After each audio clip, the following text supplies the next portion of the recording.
Yango, Gundai, Yango, Balamdiko, Kundunumbule, Balamdiko, Kundunumbule, Balamdiko, Kundunumbule, Balamdiko, Kundunumbule, Yang Indai, Yango, Gundai, Yango.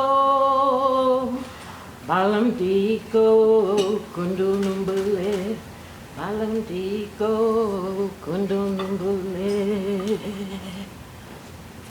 Dagatin Australian Nabayugari Murumbaga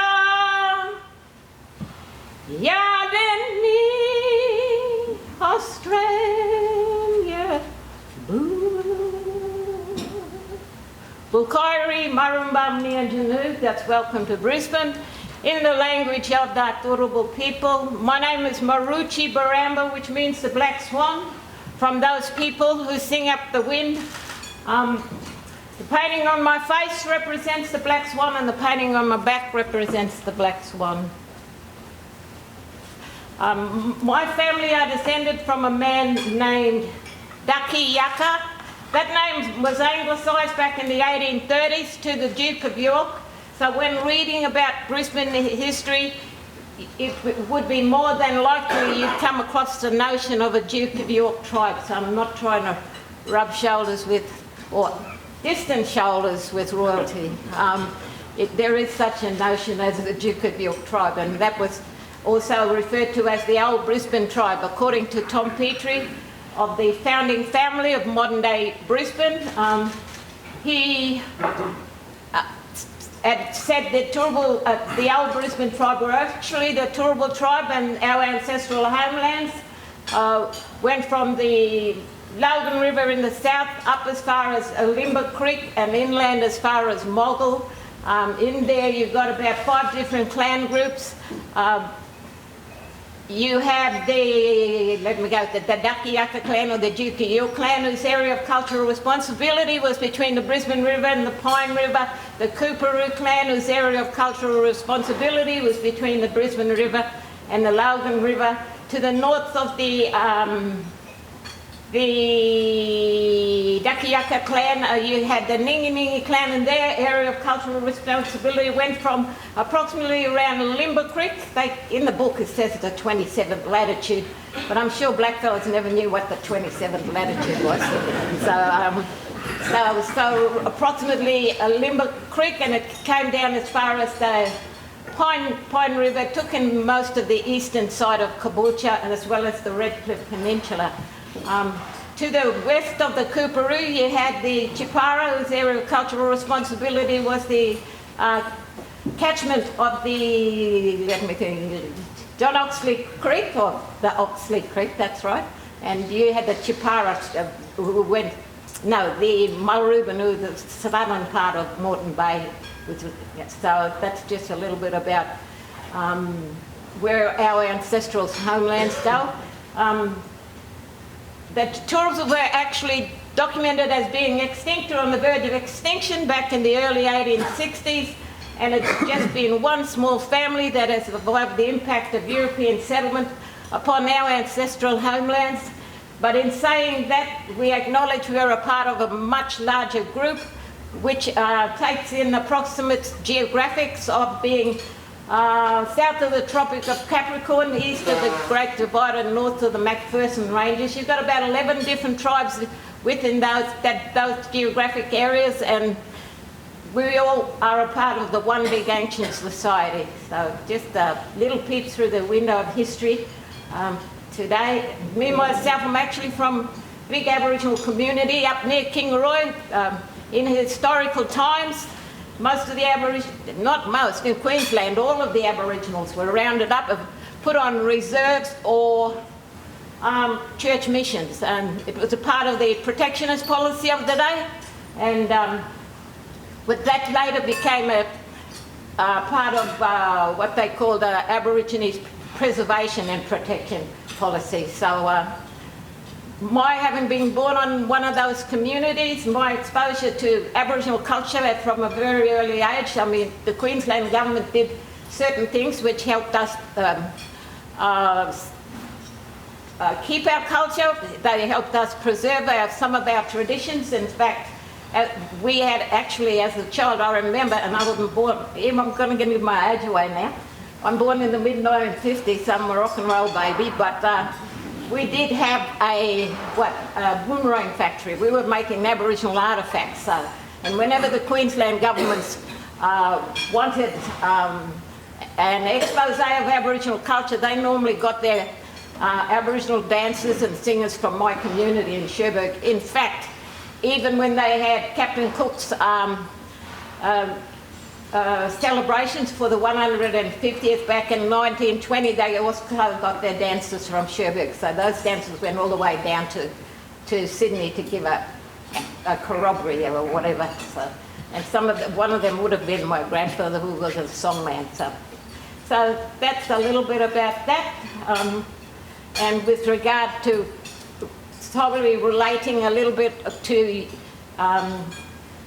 the activities of your organisation, I'm actually acknowledged the reason why I sing the anthem. I also acknowledge my non-Aboriginal ancestry. One of those is my great-grandfather actually came from St. Louis in America. He was African-American, and he jumped the ship, I suppose, down in Adelaide because they wouldn't let him in at Melbourne during the gold rush, and it was mainly involved on the periphery of the activities of what happened at the Eureka Stockade. And he was African American, and there were 2 Afros that was charged along with Peter Lawler at that for treason at the Eureka Stockade. So there's a little bit of that sort of Afro history way back then. My dad told me that when he came to Australia, had part of his foot cut off, and normally that's what they did with runaway slaves. So I think he didn't succeed the first time, but the second time he did, because he ended up here in Australia. So and then gradually, after the gold rush in Victoria, he ended up here in Claremont and came to Queensland because of the gold rush in Queensland. So that's just a little peek through the window of history, because many of us Australians don't know much about our history. When I was at school, we learned British history most of the time. So yes, so I was now sing the blessing of the gathering, and a very, very special thank you to you for asking us to be here in this capacity today.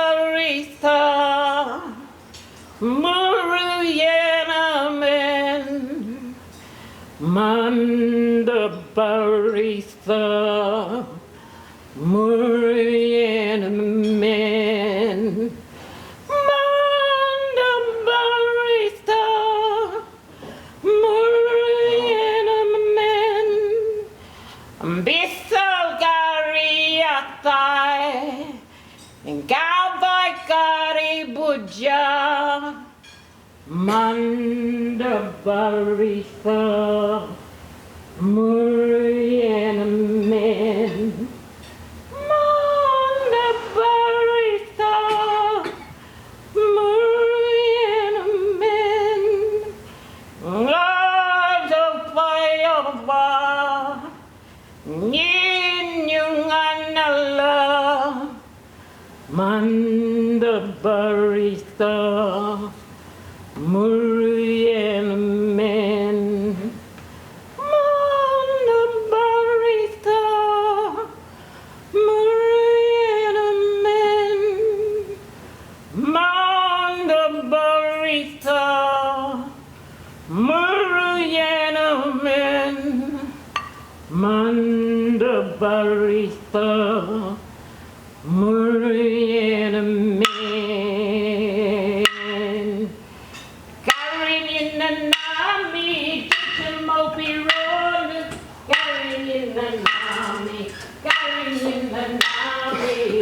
them all be round, Polly and Molly, shake them all be round.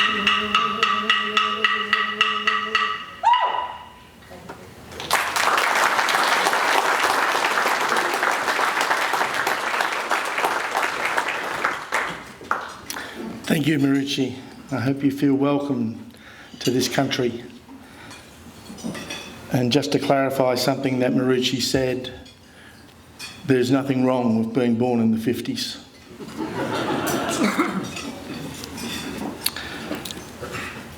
There's a few official welcomes I'd like to make. I don't want to go through a long list, but some people need to be acknowledged. I'm going to start at the top with Jorgen Gulstrop. Jorgen is Chair of Queensland Work Health and Safety Board, which is a position he just loves. And but Jorgen is also probably the reason that we're gathered here, because it was his vision and his energy that brought the industry together back in 2015, 2016, to say that we need a frame that we can all agree on that makes our sites more mentally healthy, a safer place to be. And so thanks, Jorgen, for joining us. Ross Davidson's here, and I'm really pleased that Ross has made it after May Day yesterday. Ross is representing the CFMEU, and Ross is a real leg worker. Like, when you have May Day and everyone celebrates and does what they do, someone has to clean up. Ross is always there cleaning up, doing all the grunt work, and has a fantastic perception about how our industry works. So it's fantastic to have you here, mate. Gary Hogg is here. Now, Gary, I have to apologise for sitting here next to John Criddle. Gary's here representing Paul Bidwell from the MBA. Paul was coming, wasn't coming, but it's great to have you here, mate. And I'm certain that you could probably teach John some lessons now, because I am aware that he was your teacher at one stage. Joe Kelly, I haven't seen Joe yet. Joe's a MP for Greenslopes, and he's chair of the Queensland Mental Health Select Committee. Joe's been a great supporter of MATES and is really driving agenda change in that mental health space in the Queensland Government. So Joe will be here. We had a number of apologies too from politicians who seem to think they've got something else going on.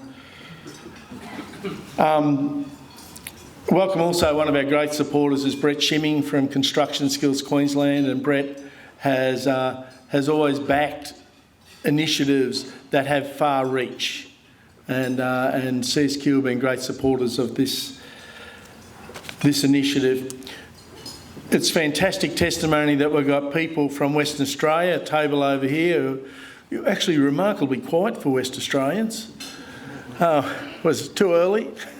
Yeah, they think it's only 3 o'clock. But fantastic to make the effort to come over.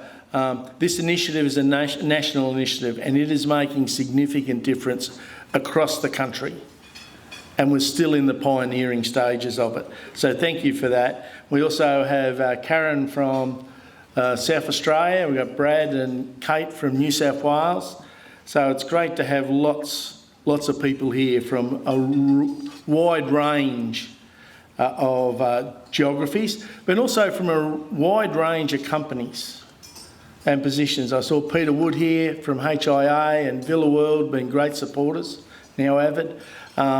We've got people from Multiplex, we've got people from all the different tiers of the industry gathered, who have all been trying to apply this in their own way. And the motivation has always been to make the sites safer and a better place to work. So it's a fantastic gathering of people. I'd also like to acknowledge the MATES board members who are here. Their support of MATES and getting out on the front line has been second to none, so I appreciate them being here as well.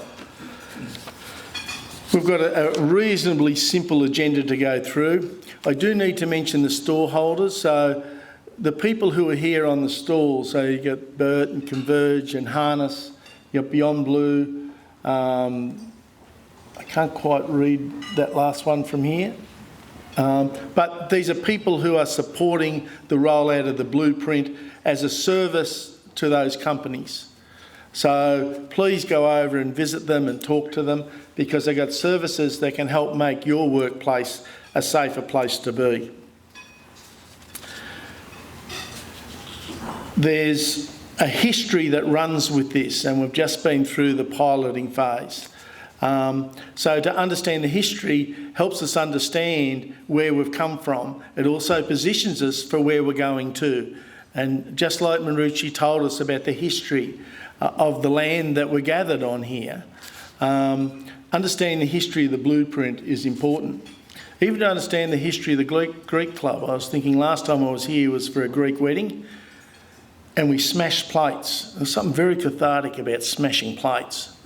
But then there's part of me going, but what a waste. And then I realised they're all pottery. They just sweep them all up, put some water in, fire them up, remake them, you come back and you can smash them the next week. So it's a great place. So I'd like to invite Chris Lockwood, who's the National CEO of Mates, to come up and give us a brief rundown of the history of the blueprint. I knew you were here.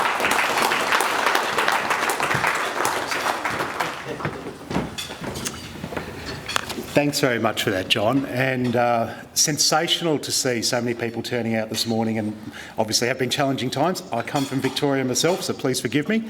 But the fact that everyone has been able to turn up in the numbers you have today is impressive. And that's the Workers Psychological Support Service. I was closer to the banner so I could actually read it that John was trying to point to over there before. But the history of the blueprint, it started many years ago, and it was started by the work that Jorgen drove across the industry. It was back in 2016, and we realised there was a genuine need to establish a framework for best practice in terms of mental health in the construction industry. But that couldn't be done by itself.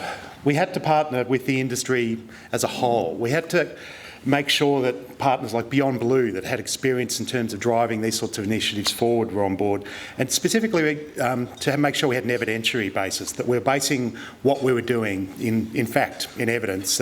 Having Melbourne Uni drive a research agenda that actually underpinned the work was incredibly important. And I think everyone in this room knows that suicide prevention and the way the Mates model actually works does work well in our industry. But we knew we had to do more across construction sites in terms of supporting workers, their workplaces, their families, to make thriving places for all of us to work. And we knew that by leveraging off the existing frameworks, we could actually build a simple blueprint that the industry could actually tackle. But we recognised that some elements weren't already being addressed, and those key bits were to do with suicide prevention and mental health literacy. So often in the past that had been left off, and it's now become part of our general language in terms of how we talk about things in the workplace. But that wasn't always the case, and we knew we had to actually put it in as one of the pillars of the blueprint. But also looking at return to work and how we actually support workers after the challenges that they might experience through mental ill health. So the blueprint for the construction industry in terms of driving better mental health and suicide prevention came from a genuine desire across the industry to deliver best practice. And these two pillars are unique to the building and construction industry. They represent a point of difference in terms of how we approach stepping forward to make a difference. And alongside that, some specific tools were developed to ensure that the companies and the workers that actually sat under the blueprint could actually help drive better outcomes through an understanding of the data, the understanding of what's actually happening in different parts of the industries. An employer survey was developed, but also an employee survey to get a genuine pulse check, a genuine feel for how the workers were travelling in different parts of the industry. And to date, 137 employers across the country have actually stepped forward to do that employer survey to give a very solid baseline understanding about how initiatives under the blueprint have actually been driven forward. And the employee survey's in its early stages of being rolled out, but already there's 1,000 workers across the country that have actually been undertaken that survey. Their voices being heard, their voices actually laying down a framework for understanding how our industry is actually standing forward in this space. So that's what brings us here today. From here, we're going to hear from Griffith University about what that data has actually shown us, what learnings have we got from the work that we've done to date under the blueprint, so that we can then look at what next steps we need to do to drive the work of the blueprint forward. So I'm incredibly proud to be here on behalf of Mates, but I'm even more proud to know that there's an industry stepping forward to actually make sure this blueprint is a meaningful thing in all of our workplaces. Looking forward to hearing from Griffith, and thank you for being here today.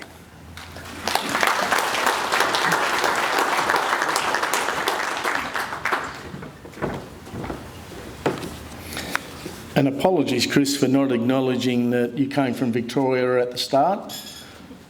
As an ex-Victorian, I should be at least putting Victorians forward, and I was remiss. I must be almost a Queenslander now.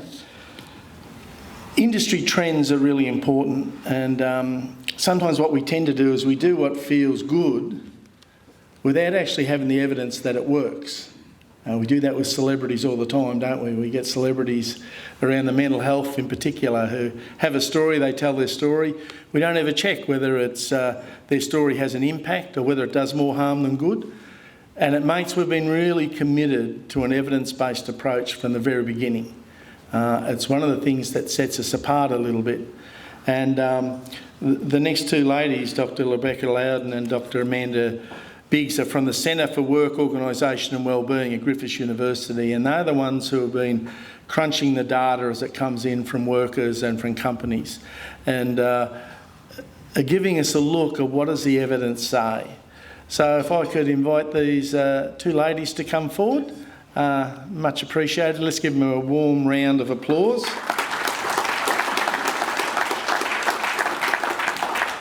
It is an unusual time for academics to start work, so be patient with them. Take that out of the way. Thank you.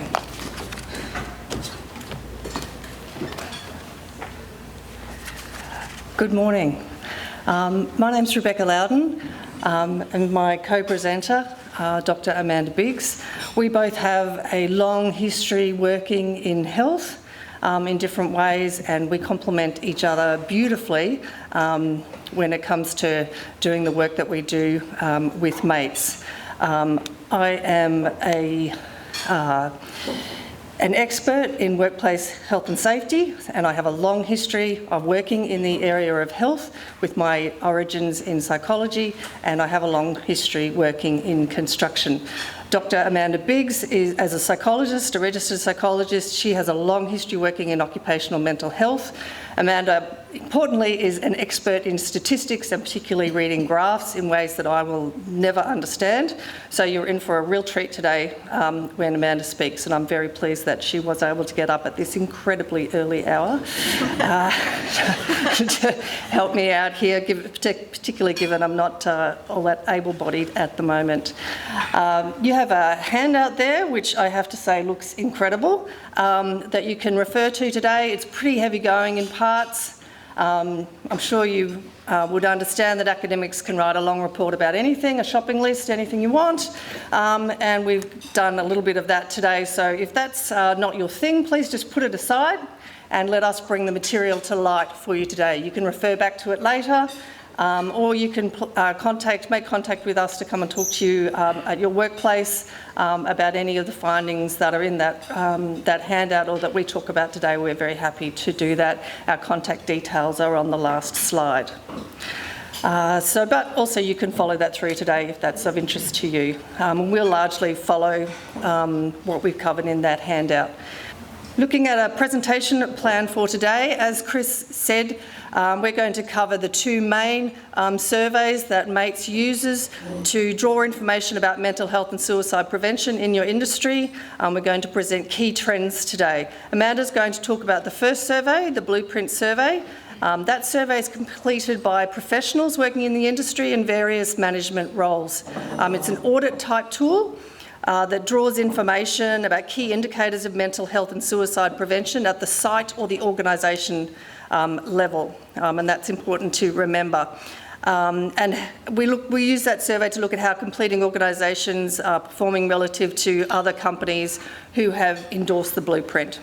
For this survey, we will give you some general information about performance against the 5 blueprint pillars that Chris talked about and that you also have a handout on. And at an industry level, and we'll look at differences between subcontractors and direct employees, and by size of the organisation. We will also look at how exposure to suicide influences site or organisational activities and practices and policies, and how employee assistance programs are utilised. I'm then going to come back and talk about the what we call the Paul Conn survey, the People at Work survey construction. This survey collects information about risks to psychological health of workers, so it's at the worker level, influenced by the worker-manager relationship. So that's another important point to remember. For this presentation, I'm going to consider job resources and how these are experienced by workers, including relationships with mental health and wellbeing outcomes, such as psychological distress, job satisfaction, physical problems, and turnover intentions. So I'll hand over to Amanda now and come back in a moment. Thank you. Thanks, Beck, and it's very exciting to hear the word statistics and treat used in the same sentence. Thank you for that. It is a treat. It's a real pleasure to be here today. Thank you for having us talk to you about some of the trends that we have observed from analysing the data from the surveys, as Beck mentioned. I'm going to talk through each pillar, provide some just general feedback about each pillar, and then we're going to talk a little bit about some of the group differences that we observed in relation to each pillar. So starting off with pillar 1. So on average, respondents agreed, so people who filled out the survey agreed that the positive aspects of work were promoted on their website, on their work site, so on average. We did also look at some group differences, so I'll just quickly explain what the group differences were for. We looked at sites who reported they had been impacted by suicide. We also looked at site size, and we compared under 500 people on site versus over 500 people on site. And we also compared organisations who reported they were subcontractors versus all other organisations. There's different ways to look at the data too. This was just the way that we thought we could answer some questions that you might have and also present it in a way that makes sense and it's not too overwhelming with a lot of graphs. So we found that for the first pillar, there wasn't a lot of difference in agreement with the first pillar. So on average, responses for all of these different groups were similar. There were some differences that weren't statistically significant though. So we did find that sites impacted by suicide did rate these items higher than others. Sites with greater than 500 people also rated these items slightly higher, and responses from subcontractor organisations were similar, so there were no differences there. So that's for pillar 1. Now moving on to the next slide and to pillar 2, which is reducing the harmful exposures in work. On average, respondents agreed that their organisation has good policies around reducing harmful mental health impacts of work. So the only score for the general sample, so the overall, all the organisations involved that fell below an average of we agree with this, was for the item related to pre-planning for work sites located at high suicide risk stress areas. So sites, that's pre-planning for work sites that are located at high suicide risk areas. So in the next slide that you can see now, this is where we started to break it down and look at some group comparisons. So this graph at the moment shows you sites impacted by suicide, and those sites had similar levels of agreement overall, but lower levels of agreement about policies related to rostering. So if you look at the last 2 lines, around rostering and acceptable interpersonal behaviour, we did find a significantly different level of agreement. And I wanted to point that out because in the handout we have made a typo. So I wanted to make that really clear. So on your handout, it should actually say under 2.2 that sites impacted by suicide reported similar or slightly lower agreement. So that's important that we note that. In terms of the next slide, so group size, sites with more than 500 workers reported slightly lower agreement that their organisation has good policies around reducing harm for most of the items. But again, these didn't reach statistical significance. So while there's some differences, they're not large differences, so it's important to note. And finally, subcontractors reported slightly higher agreement that their organisation has good policies around reducing harm. Okay, the other thing that we looked at, or is included, in the Blueprint survey, is different aspects of work. So things like working hours, work content, how hard you work, and fatigue, role clarity, aspects of work that we know contribute to mental health. And we were interested to also look at how people rated these generally, but also when they're asked in relation to subcontractors on site.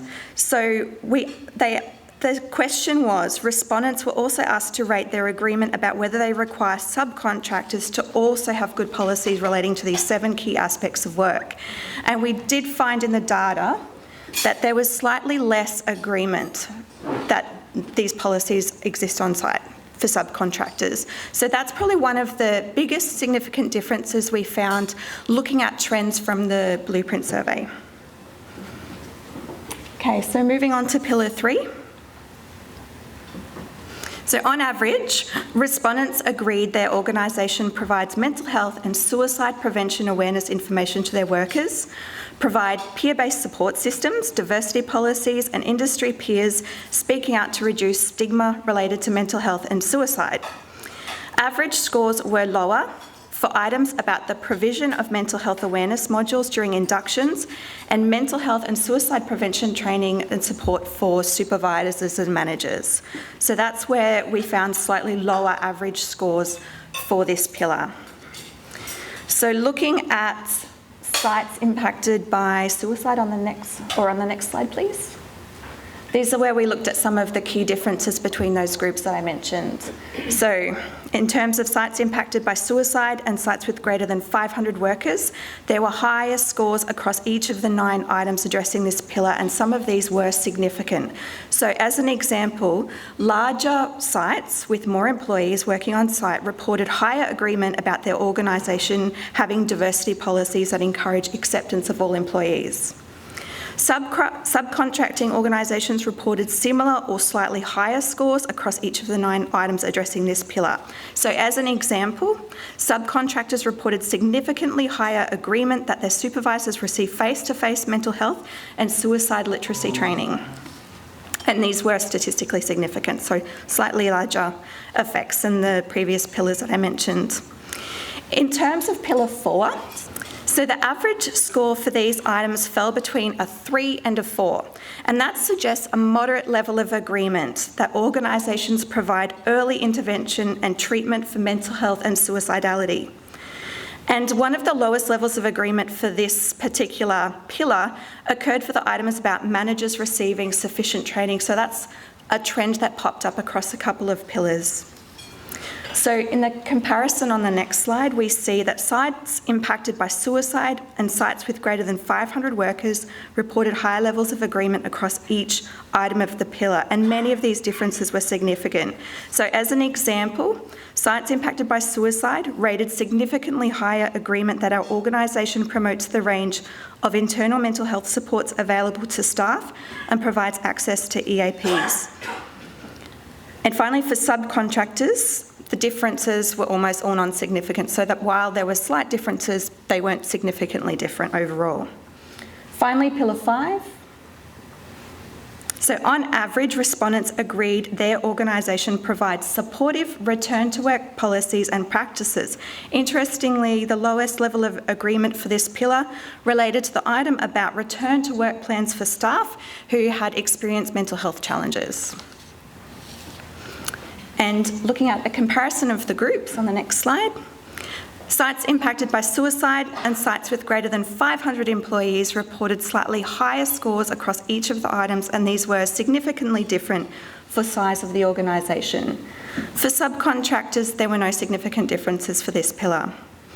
Now, we also looked at some of the data that was collected surrounding the EAP questions and also some general statistics from the sample. So just to give you a bit of a snapshot, almost 70% of the organisations responding did report they had impacted suicide on site. That's not necessarily on site, but had some kind of impact from suicide. Almost 100% of respondents agreed or strongly agreed that their organisation has a desire to reduce suicide occurring amongst the construction workforce. And almost 70% rated their organisation's mental health climate as good or very good. And on the next two slides, there's some graphs, and we just wanted to show you that for all of the groups that we interrogated, there were no statistically significant differences for these general items. So this is the organisation has a desire to reduce suicide. It's pretty similar across the board for those different groups. And then on the next slide, please. The mental health climate, very similar scores across, regardless of how we split the data. So finally, the EAP questions. There were two really specific questions about EAPs in the survey, and we were interested to see that there were a few differences here. So one of the questions asked, our organisation provides staff access to a range of external mental health support, such as EAP, and the average score for all responses across the entire sample was 3.6, suggesting a moderate level of agreement. Sites impacted by suicide and those with greater than 500 employees on site rated this significantly higher, and there was similar responses for subcontracting organisations. And then finally, how often does your organisation engage with EAPs? The average score was 2.44, falling between rarely and occasionally. And this item was rated higher for sites impacted by suicide and with more than 500 employees, and was rated significantly lower by subcontracting organisations. So I guess that's another part of the survey where we did find some differences when we interrogated the data further. So now we're on to the talk-on. Thank you.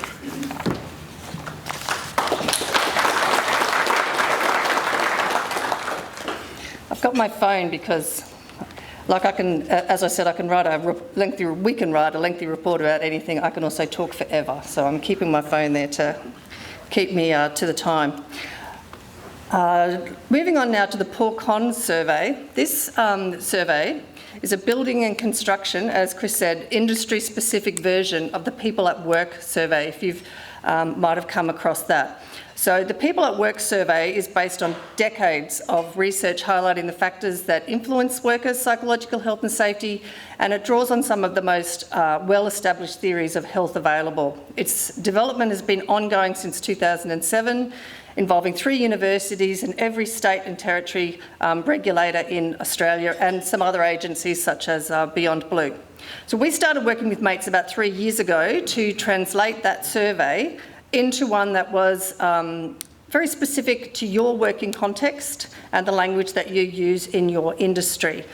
So putting that all together, you can be very, very confident that it is a robust and validated way to collect information on psychological risks, and really lucky to have that. No other industry has that, because the People at Work survey is deliberately very, very generic, but you have one that's specific to your industry, and that's really fantastic. Today, I'm reporting on the 947 completed blueprint surveys when discussing industry trends, and I'll also talk about a smaller sample of 406 surveys for some of the more detailed analyses. All of this is outlined in your handout. So the survey draws information on 11 characteristics of the work environment, and you can see that those are on that slide. And all of those characteristics of the work environment are influenced by the worker-manager relationship in the way that the questions are constructed.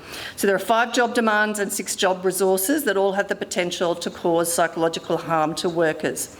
Of these 11 constructs, 2 stood out to us as being particularly worrying, so I'm going to focus on them today. Normally, the meaning of the variables comes when you compare them over time or to other parts of the organisation or sites or the industry in general. However, these 2 scores were so low across the board that they're meaningful on their own, and they are job control and co-worker support. Hopefully you can read that. Well, we've put the questions up there that we use for these constructs. There's 6 questions in total. So together the results indicate that on average, respondents feel they rarely have control of the way they complete their work, and they rarely feel that their co-workers will provide instrumental and emotional support at work. This is a real surprise to us, and it's really quite alarming, and it's different to, there has been some change over time with that towards more negative results. And it's really important because these are particularly critical job-related resources that assist in managing high job demands. And we all know that the building and construction industry is well known for having one of the most severe and demanding work environments in Australia. So that's a real concern. In your handout, we provide some differences by who you report to and employment type when looking at co-worker support. So you can read those. You can see that subcontractors reported higher co-worker support and so on. I won't go through those because they're there. But that was for the 947, the smaller sample, and that was actually collected pre-COVID. So this sample that we've put these results on, there are no differences. It is across the board. There were no significant differences between any groups. Everybody reported the same low scores on co-worker support. So we've tried to figure out some reasons why that might be, and we don't have the answers. I mean, COVID is one. COVID has a lot to answer for, but we didn't find it on any of the other constructs, so why this one? It does marry with a lot of what people are saying about COVID and how it's impacted on people, but it's certainly something that needs more investigation. When looking at job control, there were some significant differences for job control, but they were largely in the direction that you would expect. So the higher that you move up the organisational hierarchy, the more job control you report. Apprentices report the lowest job control, and this is significantly lower than everybody else. I understand that that's not surprising, but that doesn't mean that it's not worrying, because there are some well-documented problems with apprentices, and those problems are growing. And when you consider how job control and co-worker support relate to outcome variables, and a lot of those outcome variables that people talk about with apprentices around mental health, this is a physical health, this is a real concern. So this is a graph here showing job control with the outcome variables. And this is using that smaller sample where we've really drilled down into the multivariate statistics. So this will give you an idea of those relationships I was just talking about. You can see in these graphs, or this graph for job control, that lower levels of job control were related to diminished job satisfaction, psychological wellbeing and emotional wellbeing. And you'll see on the next slide that this is the same for job control. This is a scattergram graph, so every response is reported on that, and those lines statistically show the best fit for the data. We haven't put those in artificially. So on there you can see that there are similar findings for job satisfaction, psychological wellbeing and emotional wellbeing. These negative relationships, or these relationships, extend to physical symptoms, where we found significant negative relationships between job control and cardiovascular problems, headaches and sleep problems. And we also found similar relationships between co-worker support and cardiovascular problems, headaches, sleep problems, musculoskeletal problems and stomach problems.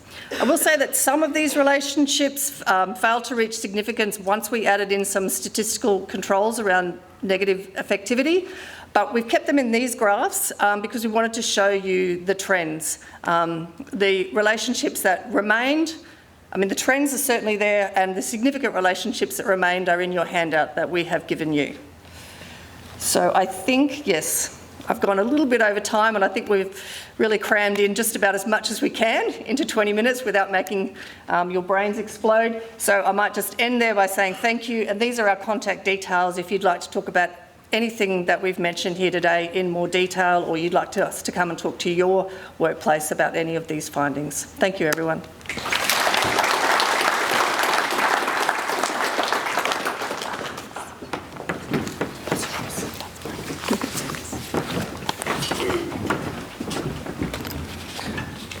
Thank you, Rebecca and Amanda. That's fantastic stuff.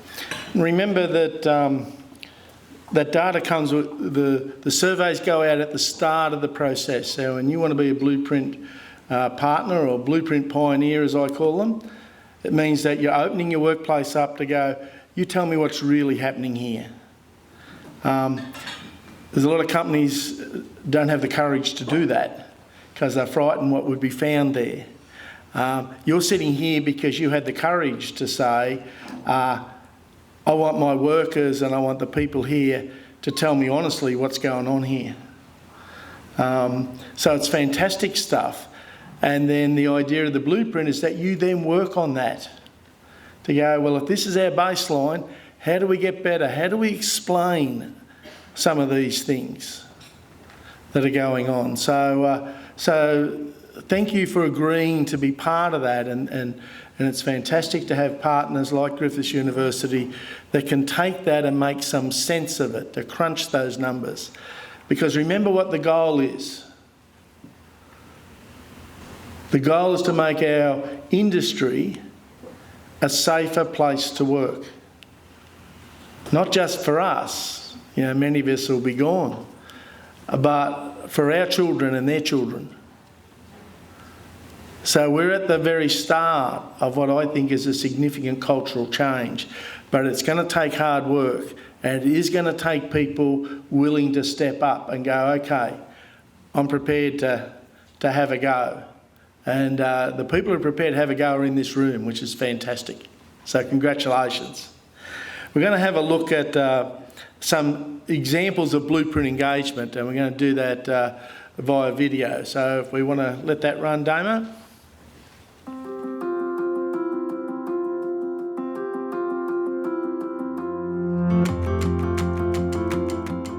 My name's John Pileski and I work for South City Construct, and I've been in the industry for about 9 years, 8-9 years. By having a positive workplace culture, it's not a system to put in place. It's finding the right people to genuinely influence the workforce. If you get 1 or 2 people who genuinely care about people in your workforce, that won't flow through in the pre-start. It'll flow through every single second of that day on that site with everybody. Hello, my name's John Galvin and I'm the Executive Vice President for Australia and Asia Pacific for Clough. Today we're going to talk about promoting work's positive impact on mental health. The industry is on a journey, and the Mates in Construction Blueprint is one step along that path, and a very important step. Clough started implementing the recommendations from the Mates in Construction Blueprint straight away, and over the past 2 years we've been promoting work's positive impact on mental health by active communication to remove the stigma associated with mental health. What Clough has done to promote work's positive impacts on mental health are a number of initiatives. Our annual and global Stand Together for Safety theme was mental health with the focus on tolerance and understanding. We've also created a series of videos with Mates in Construction leaders to highlight that help is available and to normalise mental health problems. And lastly, we've been creating a series of podcasts by employees around Australia reflecting on how they individually can prioritise their health and well-being. My name's Ryan Alexio. I'm the Regional Health and Safety Manager for Multiplex Queensland. So at a high level, our policies, procedures are all targeted at how do we reduce harmful impacts at work. So whether that's a physical sense in terms of the workplace environment, I think we do elements of that very well as an industry. But the next phase of that is the health in terms of both physical and mental health of our workers. So to really do that, we've got to understand how do we perform our work at a really grassroots level, and then start to look at what ways we can redesign work and provide autonomy and control to our workers to a degree, so that we can continue to build the resilience of our workers. Name Joe Pryor. Everyone calls me Jojo around the site. I'm the company delegate for a steel fixing and post-tensioning company named OzPT. Yeah, like I said, the culture's changed so much the last 10 years, even the last 5 years it's changed a lot. In terms of speaking out on this project in particular, it's been very good on this job. Everyone's got to buy into it, you know. It can't be just 3/4 of the trades up there. We're all working in and around each other. There They're only minor adjustments sometimes, but they're adjustments that's going to make our job a whole lot easier and a whole lot safer moving forward as well. It's all about helping our mates on site and making sure they get home safely, both physically and mentally. My name is Peter Pappas. I'm the Injury Management and Wellbeing Coordinator for Freo Group Australia. My journey in the construction industry started in 2020 when I came on board into Freo Group as a brand new position. I've been in the health and wellness space now for around 13 years, so heavily involved through mental health in varying industries. My role originated when it was identified that there was a need for some more support within the business encompassing injury management and wellbeing altogether. So that came on board. I came on board December 2020. From that point there, mates, I read through some paperwork and mates was on board, so initiated the training. To keep the train off to begin with, I put all the senior leaders through the general awareness training. The idea of that is we understand change starts from the top, so therefore it needs to fold down through, and the idea would be for them to push that into their branches to ensure they understand the subject matter that we want our guys in the fields and obviously everywhere else in operations to go through and understand that they're not alone, given that it's such a critical component when people work regionally, fly out and that sort of scenario. Hi, my name's Dylan Ogilvie and I'm the General Manager of Operations at Melcor Contracting. At Melcor, we see the positive impact of awareness and conversations around mental health and emotional wellbeing and the positive impact that it has on our workforce. Through our engagement with Mates in Construction Western Australia, we create camaraderie and we create a culture a diverse culture where people want to be involved and have mates. And we spend so much time at work together. Sometimes a 5-minute conversation makes all the difference. Knowing that someone will pick up the phone, their better understanding of how the Mates in Construction training and the impact that has on our employees' mental health has filtered down to the ground. So when the guys see that their leaders are willing to make time and effort to improve their mental health, both educationally and themselves, that actually sets the tone for the guys to know that it is okay to not be okay. My name's Tegan. I'm the People and Culture Manager at CV Services. We are a strong believer that early intervention and prevention is really key in assisting our staff. So our staff are the core to our business. Without them, we couldn't operate. So we take a lot of pride in how much we invest in our people, particularly when it comes to mental health and having those conversations. Look, my name's Danny O'Reilly. I'm with Hutchies. I've been with Hutchies 4 odd years now. Look, our return to work processes, they get enacted after physical injuries, and also when people are demonstrating issues with mental injuries or mental health as well.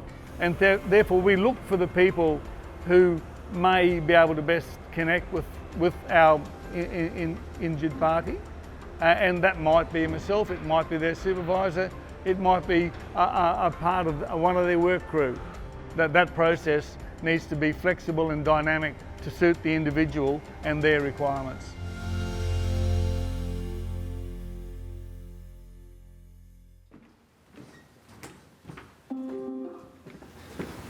There's some recognisable faces there. You look considerably younger then, Danny. Must have been early in the morning they shot that shot. Thanks for that. It's really important to remember that there is no perfect individual. We're all a mixture of light and dark, aren't we? We want people to see our light and not see our dark. There is no perfect company or perfect union or perfect association. We always want to put the positive spin on it, and we want to do the same, to hide our negative spin. And it's the same with initiatives. There is no perfect initiative. There's just initiatives. And what we want to be able to do is to say, we've started an initiative called the Blueprint for Mental Health in Construction, and it's a national approach. It is not perfect. There are things that could be done better. But is it better to be doing something than doing nothing? Hey? Better to be doing something, isn't it? to actually making our workplaces safer, making our companies, more aware of what goes on in mental health.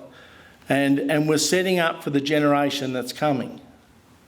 So what we want to do now is start to go, okay, you are the pioneers in this blueprint process. You're the people who've first put up your hand and said, I'm happy to give this a go. What we want to be able to do after this is to say, okay, from the people who have had a go, here are some of the things that we think would improve it. Here are some of the things that we think, maybe we shouldn't be doing it. This is an area, I was talking to Nick last week about, maybe one of the pillars should relate directly to FIFO DIDO people, which is a specific part of our workforce, and we know it's a high-risk area. Who knows? But to actually have a really good chat on your tables about what we want to be able to do, because we want to be able to give that feedback to Rebecca and to Angela, and to actually have a look at that and go, okay, we've finished the first phase of the blueprint. What does the next phase look like?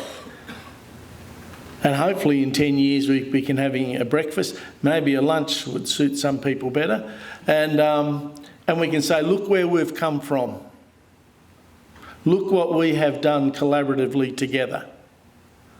That's the goal.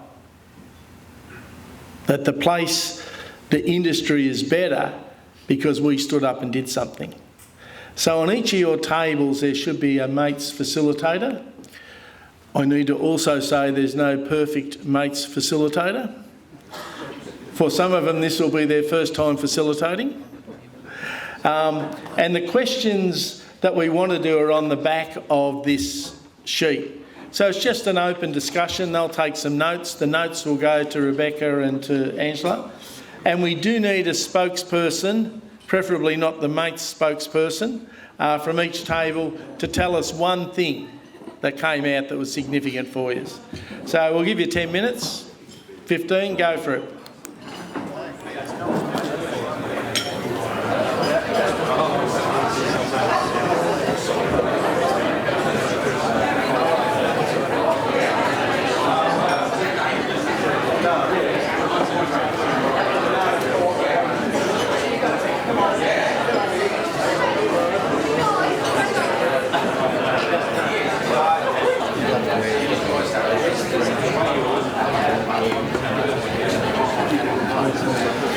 Okay, if we could hit pause on those conversations. If I could ask the mates person on each of those tables if they could collect that feedback. We need to get that feedback to Nick, or who'll give it to Rebecca and Angela. And I've got Justin and Justin, just in case you're confused, who have microphones. So we're just going to go around each table, spokesperson for each table, just one thing from that discussion that was insightful, impactful, the room needs to hear, whatever. And if you could keep it related to the blueprint, that'd be really helpful. I've got table one over here. We've got someone on table one. The West Australians. How you going?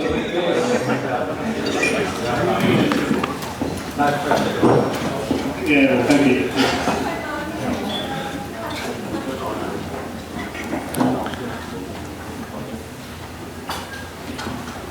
What has worked well for our business or sites when it comes to mental health initiatives? It'll be through culture and flexibility. So having work-life balance is critical. It helps. Obviously, a lot of pressures outside of work, with family life, kids, etc. And then being able to come to work under those stresses as well.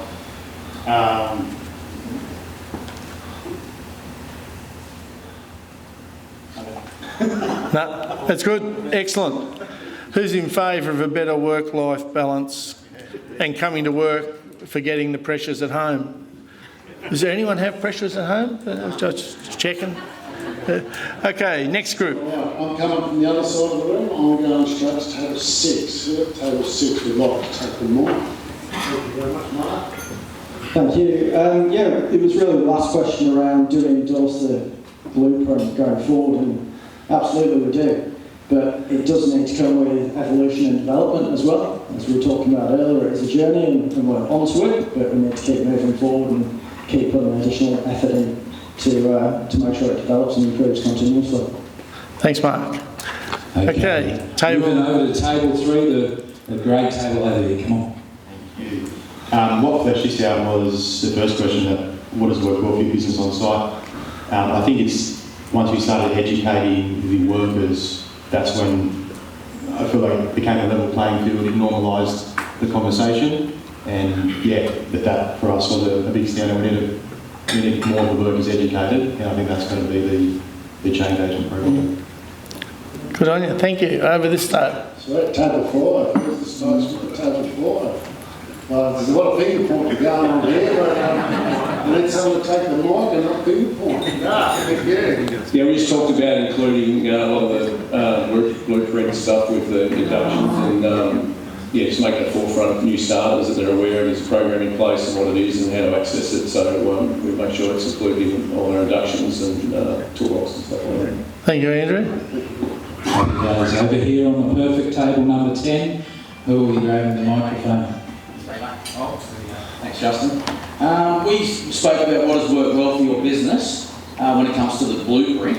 I was creating a safe space to speak up. Also having a visual logo in the organisation. And the ladies on our table also said they had a resource come out to their site and have a bit of a toolbox talk, and they thought that was really valuable to have at least once a month one of the staff from Active Construction come out and actually have a chat to the people on site. They thought that was going to be very valuable moving forward.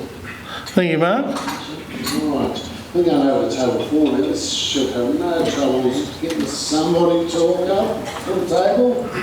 And here we go. Right, thanks, Rodney. Yeah, so we had a bit of a discussion, obviously, what we talked about earlier. I know, speaking on behalf of our company, and you know, it's rather cliche, but discussion in itself, continuously discussing it rather than not discussing it, so it might not be perfect. The blueprint, like you said, is in a work in process. It's not perfect, and I guess if we just continue to talk about it and bring it up and you know, do whatever we can as companies to get it out there, I think that's something that's always going to be positive. You know, that's something that you have noticed around now is the message is definitely getting out there, and people have got avenues to go down, whereas in the past, you know, they might have felt they're on their own, and rather than you know,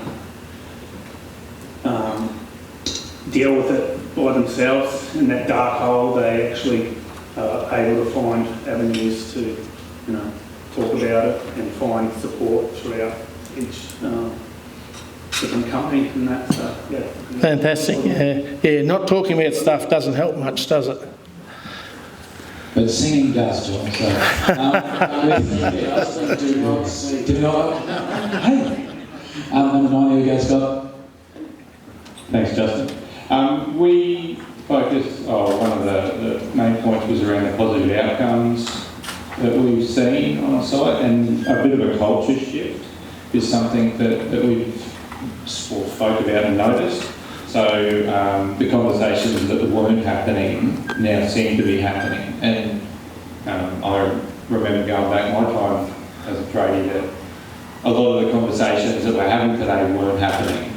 So a lot of the older employees felt that they needed to manage and cope and deal with it themselves, where I think that we've spoken about that they may not be having a lot of the conversations, but now there's a change that they're listening and they're open to the conversation, which is really great. Good stuff. Just be very careful about referring to older employees. I'm very sensitive about ageism. All right? Just. All right, table number 7, lucky 7. All right, Toronto. Okay, so we sort of worked out that ultimately what the blueprint has given us is the ability to, and all the companies here on table 7 is actually acknowledge how important mental health is in the workplace, and that legitimisation actually reduces the stigma because it is being discussed. So whereas stigma has been so strong around mental health, particularly in the construction industry, that's no longer happening. And one of the really cool things that Kim shared, but now she's left, so I'm going to share it on her behalf. Hopefully she can hear me from wherever she is actually one of their members out of doing the blueprint and learning the importance of mental health, actually incorporated a policy change and allowing each staff member to have 3 mental health days each year on top of sick leave and things like that. And the reason for that is it suddenly means you're not just saying, oh, I'm sick, I can't come in today, when you've got a mental health issue. You can actually acknowledge it, and that gave them the opportunity to then discuss with the employee, you know, are you seeing a doctor? Have you spoken to mates in construction? You know, do we need to get you some extra help? So it just allows that conversation to continue through that policy change, which is showing the power of acknowledging and reducing that stigma. Thanks, Trent. Awesome. Okay, I'm going to pass this over to Chris, I believe. Yeah, we had a number of things. I think the first one that was sort of universal was just education at a broader level. So it's just you know, everything from, you know, apprentices to directives, you know, that all through the organisation, which we agreed was really impacted culture through the whole organisation at all levels. I think the other part was just awareness of what's available, but also where to find it, how to access it everywhere. So everyone was crystal clear on that. Has had a huge impact. Manson said good coffee is really important. It's a human right. That's it. And then just finally, you know, just making sure people always know who can assist wherever it is in the organisation has had a big impact. Fantastic. Thank you. So right, one for table 15. Who's taking the mic? Thank you. I think we should have a song from Justin just saying. No.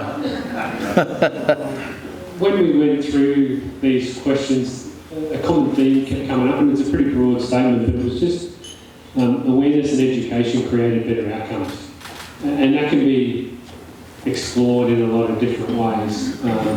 But what we were looking at was it better equips the people within a business to deal with the challenges that they face. And that's like what you were saying, work-life balance.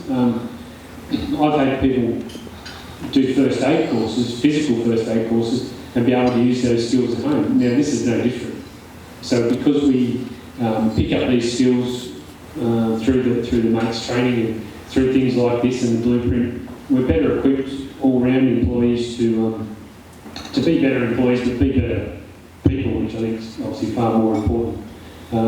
And the company I work for, we've got 2 main slogans that sort of encompass all this. The first one is quite simple, made personal, because there is no more personal thing than asking someone if they've got thoughts of suicide and doing these activities.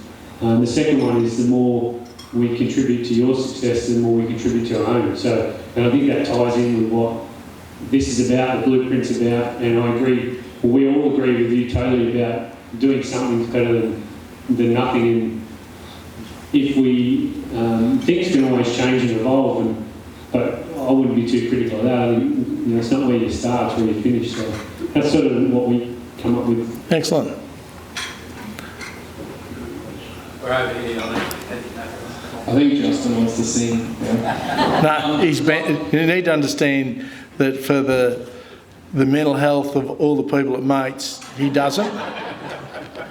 Like many of the other tables, we spoke a lot about education and awareness of the entire workforce. We found, within my organisation, that starting at the shop floor and building up was most effective, making management aware of the initiative we were going to run, but driving it from the shop floor and really making that culture within each project a positive one around mental health, and making everyone aware that we should have a social obligation to one another, that we support each other in the workplace. The other thing that we've done within our organisation is couple the Mates Initiative and Blueprint with another mental health awareness party, whereby on projects we'll provide our workers with colourful shirts, have their names on it, in a hope that, you know, they'll wear those shirts potentially on a day where they feel like they need to feel a little bit up, or they think that someone in their work group needs a little bit of a pick-me-up. They'll wear their colourful shirt and draw attention and make mental health awareness visible on site. So that's just one of the positive things that I've seen particularly. Thanks very much. All right, table 14, who we've got? Thank you. Thanks, everybody. Yeah, just wanted to raise something about positive outcome. I've actually had personally through some of my teaching staff at the TAFE College. We put our TAFE trainers through the connected and assisted training years ago, and I know we're doing a refresher again this year. But a couple of years back now, to be honest. But we've had an apprentice that was talking to one of my connected trainers, and basically then the conversation got to the stage where then my trainer got the case manager involved, so it actually saved a case of potential suicide. So it's a fantastic outcome, but it just shows what the assist and the connected training can do from the sort of apprentice sort of line of work. So no, I appreciate what you do. Thank you. Thanks, Gary. Awesome. Okay, we're over at Legs 11 here, table. Here we go. Hey, I'll talk through a challenge I guess we've had now, implementation. It's all been very positive, but I guess we're not there as we've gone through a kind of mental health strategy. And I think the thing we've found is getting the buy-in from the right people. So we took a kind of blanket approach on saying certain roles will be trained, and there's a general buy-in that mental health is very important, but getting I guess all those roles invested and taking an active role in that has been a struggle. There are certain very genuine and involved individuals who take to it really strongly, and as that video said, it resonates throughout your organisation in a real way. And there's some people who probably don't own it in the same way. So I guess the challenge has been identifying those invested and genuine people and funneling the effort into them, and having that kind of raise all boats or through the higher waters. Fantastic insight. Fantastic insight. Thank you. All right, table 18. We have some on table 18 to discuss. No. You went to other tables as well. Justin, that means there's one last opportunity to sing a little song. Oh, thank you, Justin. Okay, that's all I'm getting. I've come to a table where the average age is 19, I believe, so I'm going to pass it over to this young man. Thank you.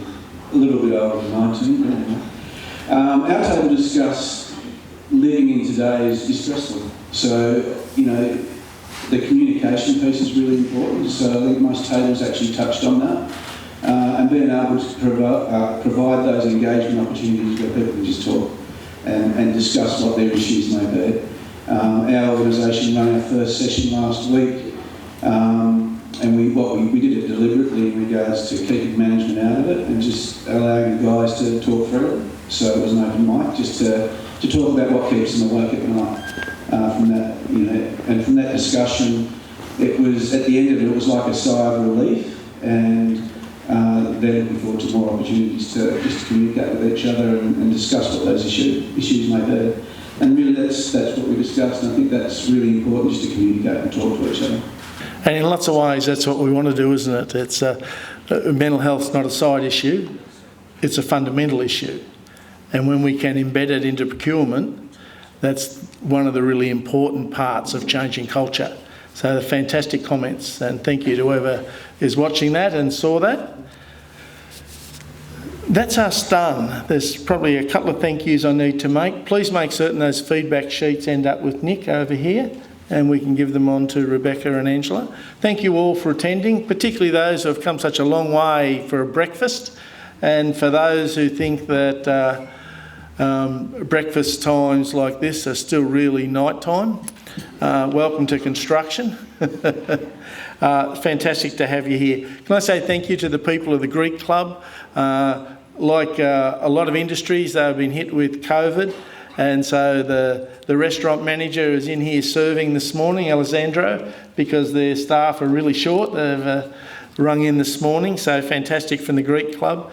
Thank you to all the Blueprint pioneers who are out there and have made a start with this. It will make a difference.